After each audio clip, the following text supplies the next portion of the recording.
আসন্ন জাতীয় সংসদ নির্বাচন এবং গণভোট একই দিনে অনুষ্ঠিত হওয়ায় ভোট গ্রহণের সময় পরিবর্তন করা হয়েছে।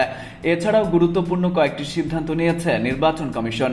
এর মধ্যে ভোটের সময় 1 ঘন্টা বৃদ্ধি করা এবং পঙ্গু, বয়স্ক ও সন্তান সম্ভবা মা সহ বিশেষ সহায়তা দেওয়ার জন্য কেন্দ্রে সুনির্দিষ্ট নির্দেশনা জারির সিদ্ধান্ত নেওয়া হয়েছে। রোববার রাজধানীর আগারগাঁওয়ে নির্বাচন ভবনে প্রধান নির্বাচন কমিশনার এএমএম নাসির উদ্দিনের সভাপতিত্বে অনুষ্ঠিত কমিশন সভার পর নির্বাচন কমিশনার সানাউল্লাহ এসব সিদ্ধান্তের কথা জানান। সভায় সিইসি ছাড়াও অন্য 4 নির্বাচন কমিশনার, ইসি সচিব ও ঊর্ধ্বতন কর্মকর্তারা উপস্থিত ছিলেন।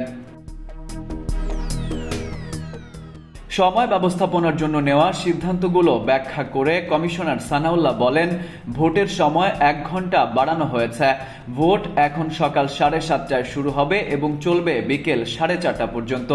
যেসব ভোট কক্ষে স্থান সংকুলান হবে সেগুলোতে একাধিক মার্কিং প্লেস স্থাপন করা হবে। যেখানে বুথ বাড়ানোর জায়গা নেই সেখানে প্রয়োজনে একটি আলাদা বুথ তৈরি করতে হবে। প্রবাসী ও ইন কান্ট্রি পোস্টাল ব্যালট বিষয়ে তিনি জানান, প্রবাসী এবং দেশের অভ্যন্তরে পোস্টাল ভোটিং এর বিষয়েও কয়েকটি সিদ্ধান্ত নেওয়া হয়েছে।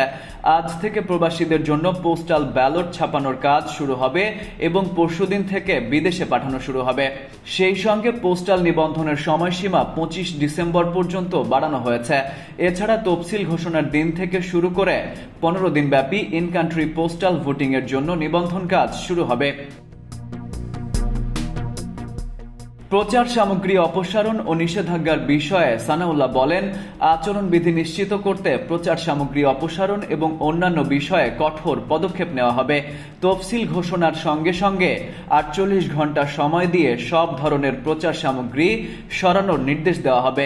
না সরালে আচরণবিধির আওতায় ব্যবস্থা নেওয়া হবে। ভোট গ্রহণের দিন সাধারণ ছুটি থাকবে।